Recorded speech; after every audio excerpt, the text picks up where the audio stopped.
Hi friends, కిట్టా Ganesh channel చూస్తూనే ఉండండి. మంచి మంచి డ్రామాలు, మంచి మంచి పాటలు. ఈ మధ్య గణేష్ చవితి ఎప్పుడు డైలీ విఘ్నేశ్వరం చూసి ఒక 10 వినాయకుడిని మీకు చూపించాను. అవి చూస్తున్నారు, మమ్మల్ని ఆదరిస్తున్నారు. ఇలాగే ఆదరిస్తూ ఉండండి. ఈరోజు మీకోసం ఒక మంచి డ్రామా, ఒక మెసేజ్ ఉన్న డ్రామా. ఇది మళ్ళీ ఫ్యామిలీ డ్రామా అండి. దంపతులు, దీని టైటిలే దంపతులు అనమాట. ఈ డ్రామా మీకోసం చేస్తున్నాం. చూస్తూనే ఉండండి. కిట్టా గణేష్. మరి ఎలాగండి? నన్ను ఏం చేయమంటావు అని చెప్పు. మందులకు, మాకులకు, వీటి అన్నిటికి ఖర్చు పెట్టేటప్పటికి నా దుంప తెగిపోతుంది.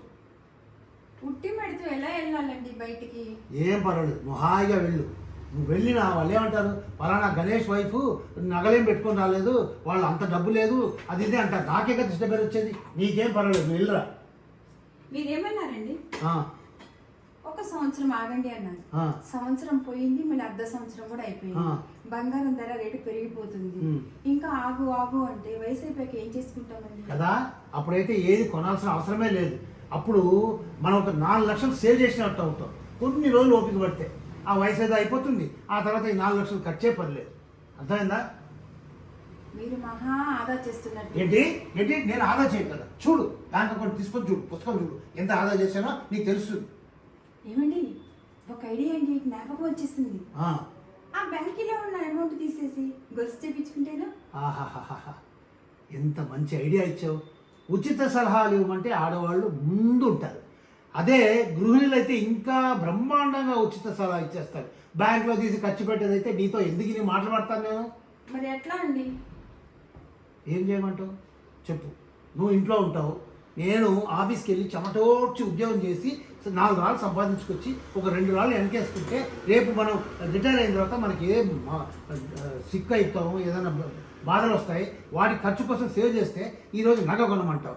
నీకేముంది, ఇంట్లో ఉంటావు, తింటావు, పడుకుంటావు, రెస్ట్ తీసుకుంటావు, ఏదైనా నేను వస్తే ఒక కాఫీ పెట్టిస్తావు, అంతే కదా. అంటే నాకు బాధ్యత లేదా? మీకేనా తెలిసింది? నీకు బాధ్యత లేదని చెప్పట్లేదు, నీకంటే నాకు బాధ్యత ఎక్కువ. కాఫీ తీసుకో, నువ్వు కూడా కాఫీ తీసుకొని వచ్చి కూర్చో, ప్రశాంతంగా మాట్లాడుకుందాం. సమస్యని శాంతియుతంగా పరిష్కరిద్దాం. చెప్పు. అది కాదండి, ఇప్పుడు మీరు సంపాదించే సంపాదన మన కుటుంబం కోసం ఖర్చు పెడుతున్నారు కదా. మన కుటుంబం కోసం మనం ఖర్చు పెట్టేటప్పుడు మీకు కష్టం ఎలా అవుతుందండి? ఊరికే గొడవ చేయి, అర్థమైందా? అంటే నాకు మన సౌఖ్యం అక్కర్లేదేనా? ఆ జ్ఞానం ఉంటే ఇంత గొడవలే రాదు కదా. పోనీ చెప్పండి. ఎన్నిసార్లు చెప్పంటావు? ఇప్పటికి 1,00,000 సార్లు చెప్పాను. అబ్బా, విసుక్కోకుండా మళ్ళీ ఇంకొకసారి చెప్పొచ్చును కదా. ఇంకోసారి చెప్పను. నన్ను చెప్పమంటావు కానీ మీ వాళ్ళని అడగొచ్చు కదా. నీకు కావాల్సింది ఏదో చూడు. వాళ్ళని అడగమంటే ఇమ్మీడియట్గా మౌనం అవుతాం, నోట్లో మాట రాదు. చెప్పు. ఎలా అడగమంటారండి? వాళ్ళని పోగు చేసుకుని కూర్చున్నారా? లేదు, నేను ఇక్కడ మూటలు పెట్టాను డబ్బులు. ఇక్కడ నాకు అంత డబ్బులు ఎక్కువైపోయి కొట్టుకుంటాను ఇక్కడ. అలానే నేను అన్నానా? మరి ఏమంటావు? నా కష్టాలు ఎవరు చెప్పుకుంటావు? మా వాళ్ళ సంసారం చితికిపోయి ఉందండి. వాళ్ళ పరిస్థితి అస్సలు బాగాలేదు. ఏమో కొంచెం ఇల్లు అడగమంటారండి డబ్బుల్ని కదా. వాళ్ళ పరిస్థితి బాగాలేదు, మన పరిస్థితి ఏమైనా బాగుందా? మనకేం కష్టాలు లేవా? నా కష్టాలు ఎవరికి పోయి చెప్పుకోవాలి చెప్పు అని నేను అన్నానా? అంటే నువ్వేమంటావు? ఇప్పుడు ఇదేమంత కష్టపడి అంటావు.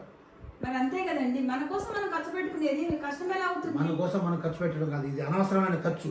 పైగా వాళ్ళు 4 సంవత్సరాల ముందు పెళ్లి నాట చెప్పారు, కొత్త చైన్ వేస్తానండి, 2 తులాల చైన్ అని. ఏది చైను? పిల్లోడు పుట్టాడు, వాడు స్కూల్ కూడా వెళ్ళిపోయాడు, రేపు కాలేజీకి వెళ్తాడు, వాడి పెళ్లి కూడా అవుతుంది రేపు పొద్దున. వాళ్ళ సంసారం ఎప్పుడు ఇలానే ఉండదు కదా. బాగున్నప్పుడు వృద్ధిలో వచ్చినప్పుడు మనం వాళ్ళు ఏ మాట అన్నారు ఆ మాటకు వాళ్ళు కట్టుబడి ఉంటారండి. అది ఆ రోజు ఎప్పుడు వచ్చినప్పుడు ఇస్తారు. ఇదిగో, నాతో కొట్లాడేందుకు ఉండే నోరు, అదే మీ పుట్టింటితో అడగడానికి నోరు ఉపయోగించవచ్చు కదా. పుట్టింటి అంటే మహా భయపడుతున్నట్టు ఒక నటన, మన దగ్గర మాత్రం ఎక్కడ లేని వాయిస్ వచ్చేస్తుంది. ఏంటండి మీ ధోరణి? ఏంటా ఇలానే నన్ను రెచ్చగొట్టావంటే దేహశుద్ధి అవుతుంది, జాగ్రత్త. కొడతారా ఏంటి? కొట్టడమా? అసలు ముందే కొట్టింటే ఇంత దూరం వచ్చేది కాదు. నాకు ఎప్పుడో లొంగేదా నేను. అంటే ఇప్పుడే నేను లొంగనంటున్నానా ఏంటండి? ఎక్కడా లొంగేట్టు కనిపిస్తున్నావు? ఆగు, ఏమిటా ఏడుపు? నా కర్మ అండి, నా కర్మ. నీ కర్మ? ఆగు, ఏడుపు. ఈ వీధిలో ఉన్న వాళ్ళకి ఇంకా నీ మృదువైన ఏడుపు రాగాలు వినిపించట్లేదు, వాళ్ళకి అలవాట్లేదు. పైగా సంటి పిల్లలు ఏడుస్తారు, భయపడతారు రాత్రి కూడా ఏడుస్తారు. ఆపు. నేర్చుకోనివ్వండి. వస్తే ఆపవే, ఎవరో వచ్చినట్టున్నారు. ఆగు. నేను ఆపనంటున్నానా ఏంటి? బా కొంచెం ఆపు, పోయి చూసొస్తా ఎవరు వస్తున్నారు. ఆగు. ఎవరు ఎవరు? నేనేనండి శాస్త్రిని. ఓ శాస్త్రి గారా, రండి. ఇంకా కొద్దిగా కాలు కడుక్కొని వస్తాను. రండి రండి. ఇదిగో ఇలా శాస్త్రి గారు వచ్చారు, మన ఇంటి ఓనర్. ఆయన ఎదురు ఏడవకుండా ఉండు, సరేనా? మన పరువు తీయకు, కంట్రోల్ చేసుకోవాలి. ఆయన వెళ్ళిన తర్వాత మనం మాట్లాడుకుంటాం, సరేనా? శాస్త్రి గారు రండి రండి రండి. కూర్చో.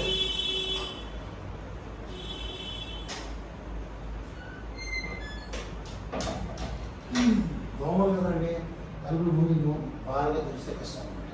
కూర్చో.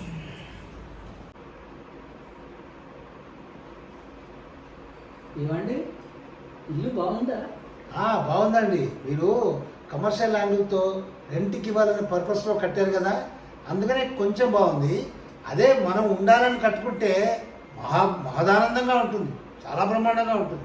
ఏమో మీరు అలా అంటూ ఉంటే నన్ను ఏదో పొగడేస్తున్నట్టుగా అనిపిస్తున్నది. అలా అనిపిస్తుందా?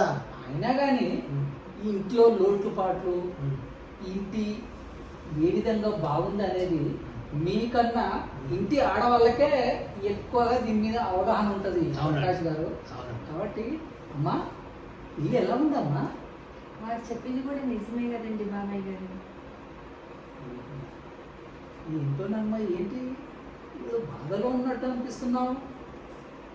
ఏం లేదండి. కాదమ్మా, ఏదో బాధలా అనిపించి అదిగో నీ కళ్ళంబడి ఏదో నీరు గారినట్టుగా అనిపిస్తుంది. అబ్బే అదేం లేదండి. ఏం లేదండి. ఏం లేదు కాదండి, మనము ఇంటికి అద్దెకి ఇచ్చినప్పుడు ఇరుగు పొరుగు ఉన్నాం కదా.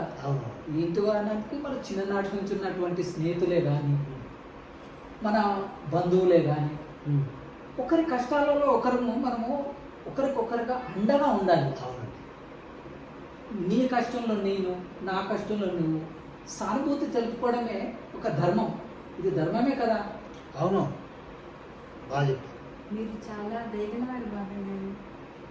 ఏమోనమ్మా, మీరు అలా అంటుంటే నాకు నా కూతురులాగా అనిపిస్తున్నావమ్మా లీలమ్మ. ఏమో నువ్వేం మాత్రం ఏదో బాధలో ఉన్నట్టు అనిపిస్తున్నావు. ఏంటో విషయం ఏంటో తెలుసుకుందాం.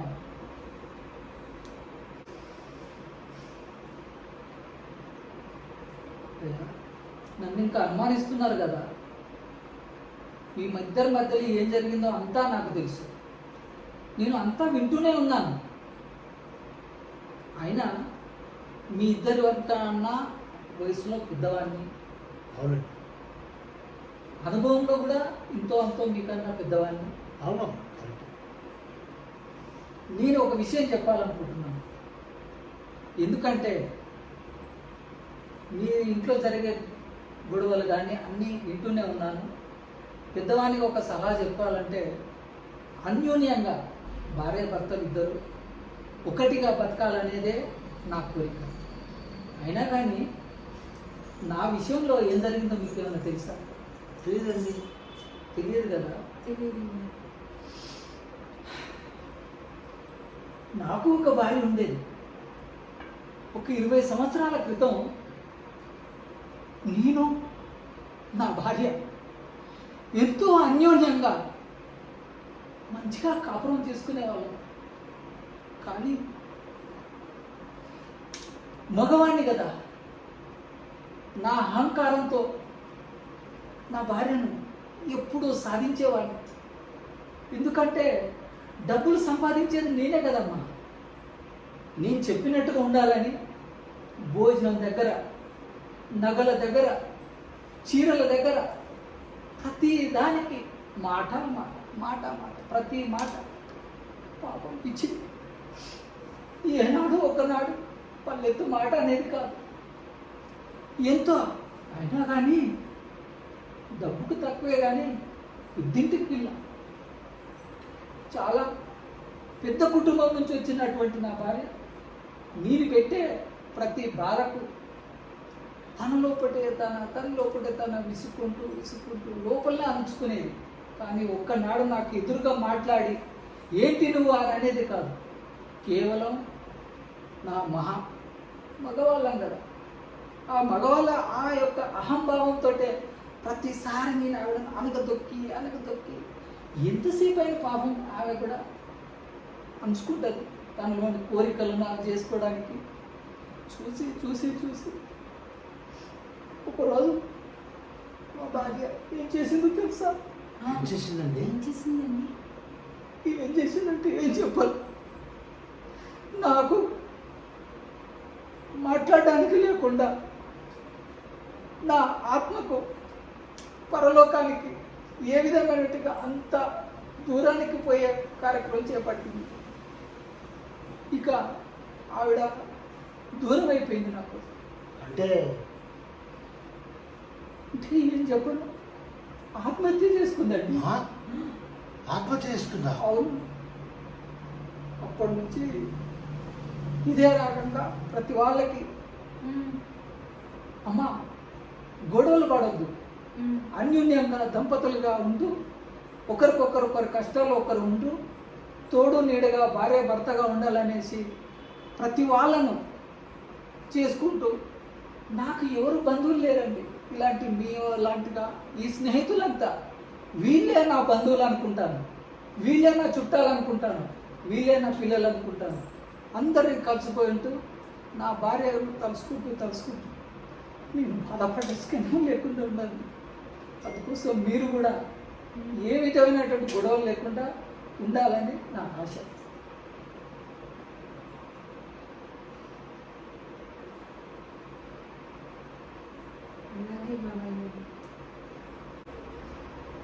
అమ్మా లీలమ్మ, దాంపత్యంలో సర్దుకుపోయే గుణం ఉన్నంత కాలం ఏ విధమైనటువంటి గొడవలు రావమ్మా.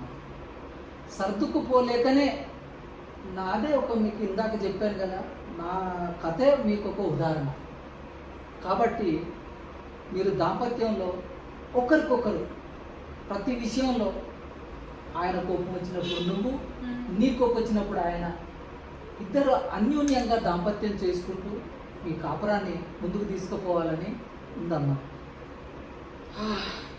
నిజమే బాబాయ్ గారు, మీరు చెప్పింది నిజమే. అసలు ఈరోజు గొడవకి కారణం నేనేనండి. నేనే ఆయన్ని రెచ్చగొట్టాను, లేతే ఈ గొడవ జరిగేదే కాదు. లేదు శాస్త్రి గారు, గొడవ కారణం నేనే నా అహంతో సంపాదించుకుంటూ వచ్చానని మీరు ఇందాక చెప్పారే, అదే మాదిరి నేను కదా సంపాదిస్తున్నాను ఇంట్లో అని చెప్పి అహంతో ఆమెతో పోట్లేదు. నాదే తప్పు. ఏదో వచ్చినప్పటి నుంచి ఏదో నా పాత కథలతో చెప్తూ మిమ్మల్ని ఇబ్బంది పెట్టారు. ఏదో మనసులో బాధ నలుగురికి చెప్పుకుంటే కానీ, మీలాంటి ముసలివాడిని కదా, పెద్దోడిని అయిపోయా, ఇలాంటి యంగ్ జనరేషన్కి ఇలాంటి వాళ్ళకు 4 మంచి మాటలు చెప్పాలని అనిపించింది, తోచిన విధంగా చెప్పారు. లేనే శాస్త్రి గారు, మీరు చెప్పింది కరెక్టే. మీరు మా కనువిప్పు చేశారు. జీవితంలో ఎలా కలిసిమెలిసి బతకాలి, అన్యోన్యంగా ఉండాలని చాలా బాగా చెప్పారు. అది మీ కథ ఒక గుణపాఠంగా మాకు చెప్పారు. నిజంగా ఒకరికొకరు అర్థం చేసుకొని పోవాలి, కానీ అపార్థాలు చేసుకొని ఇలా కొట్లాడుకోవడం కరెక్ట్ కాదు. బాగా చెప్పారండి శాస్త్రి గారు. నేను చెప్పిన మంచి మాటలు విన్నందుకు నాకు కూడా మహదానందంగా ఉంది. అమ్మా అప్పుడే 10 అయిపోయిందమ్మా, నేను వెళ్ళొస్తానమ్మా. జాగ్రత్త, మంచిగా చూడలేదా శాస్త్రి గారు ఎంత బాధపడుతున్నారు, ఎంత బాధ ఉంది ఆయనలో. అవునండి, శాస్త్రి గారు చాలా బాధపడుతున్నారు. లీలా, నా తప్పు తెలిసి వచ్చింది, నన్ను క్షమించు ప్లీజ్. ఊరుకోండి, మీరే నన్ను క్షమించాలి. నేనే మిమ్మల్ని చాలా బాధ పెట్టానండి. అయినా మన ఇద్దరు ఇక్కడి నుంచి హాయిగా హ్యాపీగా కలిసిమెలిసి ఉందాం. ఏ పోట్లాటలు లేకుండా, ఏ పోట్లాటలు లేకుండా, సరేనా? అలాగేనండి, మీ మాట ఇప్పుడే నేను కాదన్నానా? నేను ఇలా అసలు నువ్వు దేవతవు తెలుసా, నేనే నిన్ను అపార్థం చేసుకున్నాను. ఊరుకోండి, నేను మిమ్మల్ని చాలా బాధ పెట్టినందుకు నేను కూడా చాలా బాధపడుతున్నాను. సరేలే, ఇప్పటికీ మన ఇద్దరికి జ్ఞానం అయింది కదా, పద తొందరగా టైం అయిపోయింది, ఇక తొందరగా పడుకుంటే తొందరగా ఆఫీస్కి వెళ్ళాలి రేపు పొద్దున, సరేనా? అలాగే. పద.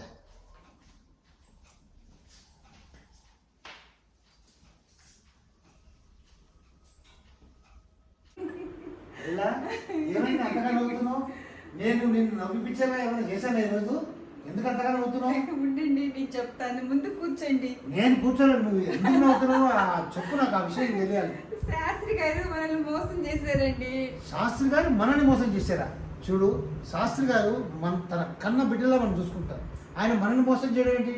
నిజమండి, ఆయన మనకి అబద్ధం ఆడారు.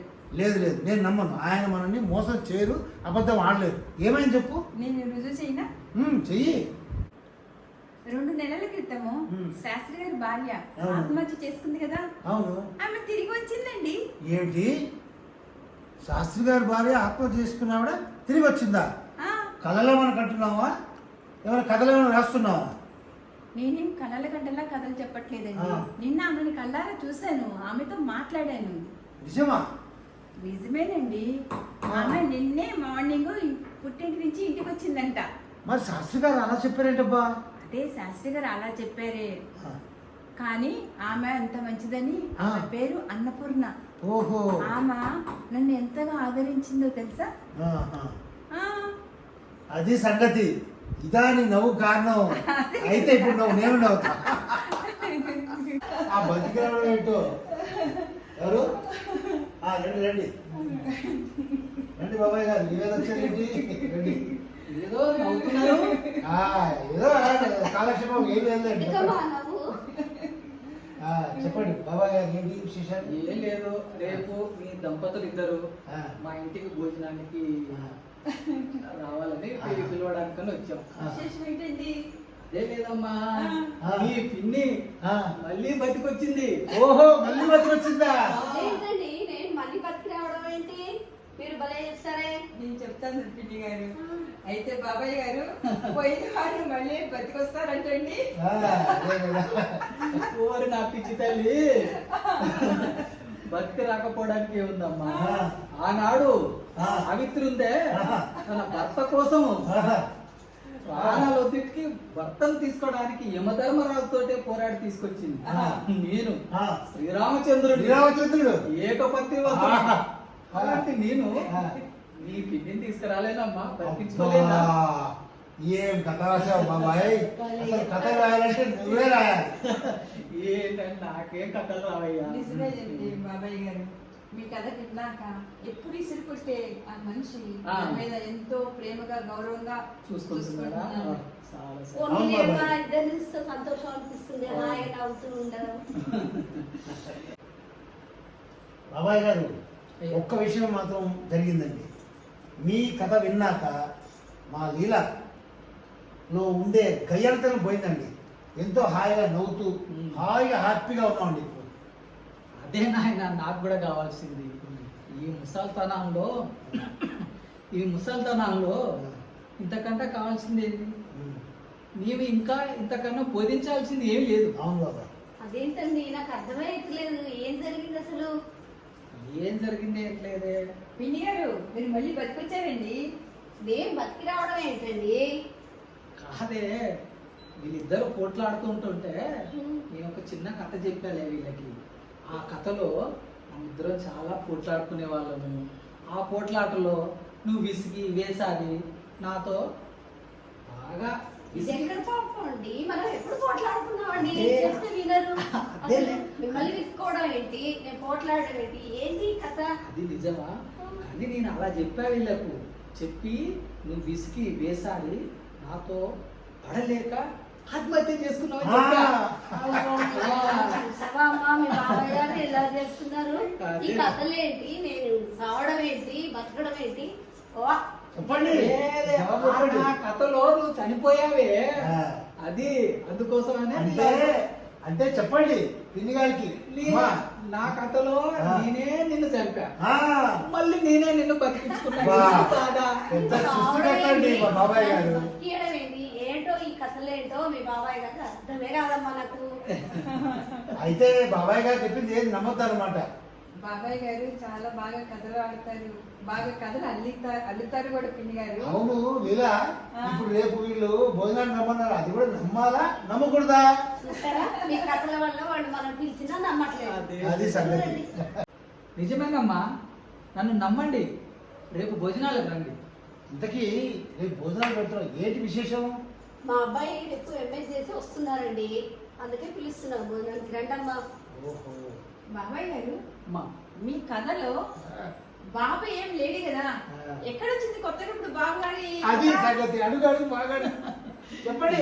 ఏదోనమ్మా, ఏదో ఒక పిచ్చి కథ అల్లాను. ఆ. అందులో మాకు బాబు ఉన్నాడని, నాకు బాధ్యతలు ఉన్నాయని చెప్తే మీరు వింటారా? ఏదో ఒక చిన్న కథ అల్లే, అంతేనే, అదేం లేదు. అవును బాబాయ్ గారు, ఒక చిన్న విషయం అడుగుతారు, ఏమనుకోకండి. మీరు మేమిద్దరం సదరు కొట్లాడుకుంటుంటే ఆ. ఆ కిటికీ నుంచి వినేసి మొత్తం విన్నాను అని చెప్పి మాకు గీత బోధ చేశారు, దానివల్ల మంచిగా జరిగింది. కానీ మీ ఇంటి కొట్లాట నేను ఎప్పుడు వినాలి, ఎలా వినాలి అని చెప్పండి. అమ్మో. చెప్పండి బాబాయ్ గారు, చెప్పండి. ఎందుకంటే ఏది వచ్చినా మీకు ఇన్ని పదండి. రేపు మనం ఉండండి, ఉండండి బాబాయ్ గారు, ఎటు వచ్చారు? రాత్రి అయింది, హాయిగా డిన్నర్ చేసేసి వెళ్ళిపోండి. ఓకే, ఇంట్లో అందరూ Right. మంచిగా భోజనం చేసుకొని సరే. సర్వే జనా సుఖినో భవంతు. బాయ్.